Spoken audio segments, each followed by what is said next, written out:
Hi! In front of me is Poco F5 and today I would like to show you how you can manage autocorrection.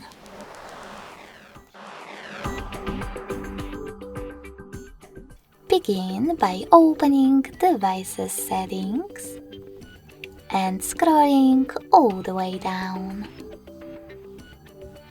When you're ready, click on Additional Settings. Tap on Languages and Input, Manage Keyboards, and Gbird. Then select Text Correction, scroll down just a bit and click on this switcher next to Autocorrection. This way you will turn it off or on.